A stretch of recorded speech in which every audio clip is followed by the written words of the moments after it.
মুক্তি চাই, বাবর ভাইয়ের মুক্তি চাই, জেলের তালা ভাঙবো, বাবর ভাইকে আনবো, জেলের তালা ভাঙবো, বাবর ভাইকে আনবো, মুক্তি মুক্তি মুক্তি চাই, বাবর ভাইয়ের মুক্তি চাই, তালা ভাঙবো, বাবর ভাইকে আনবো, বাবর ভাইকে আনবো।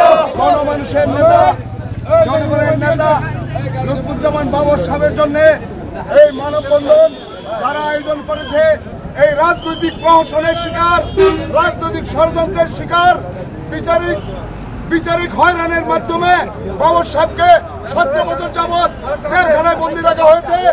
আমরা এটা মানতে চাই না। আমাদেরকে স্বাধীনতা দেখেছে সাধারণ ছাত্ররা, সেই সাধারণ ছাত্ররাই মিলে আমরা একসাথে বাবর সাহেবকে জেলের তালা ভেঙে মুক্ত করে আনবো ইনশাল্লাহ। আমরা নেত্রকোনাবাসী বাবর সাহেবকে মুক্ত দেখতে চায়। বাবর একটি প্রতিষ্ঠান, লুৎফুজ্জামান বাবর একটি সফল স্বরাষ্ট্র প্রতিমন্ত্রী ছিলেন, যিনি এই দেশের সাম্প্রদায়িক সম্প্রীতি বজিয়ে রেখেছিলেন। সেই জননেতা, ভাটি বাংলার বরপুত্র,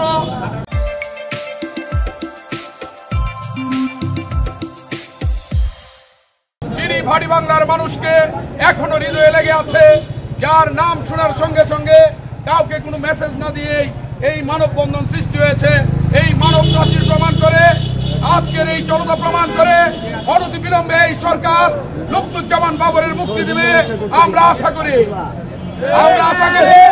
এই সরকার ন্যায় বিচারের মধ্য দিয়ে নিষ্পাপ মানুষটিকে আবার জনতার কাঁধে এনে দিয়ে জনগণের খেদমত করার সুযোগ দিবে।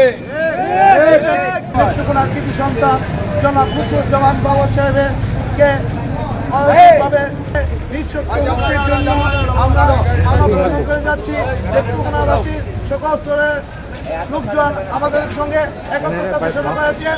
তারই প্রতি বলে আজকে আমাদের সিনিয়র ভাই বান্ধব আছেন, বন্ধু বান্ধব আছেন।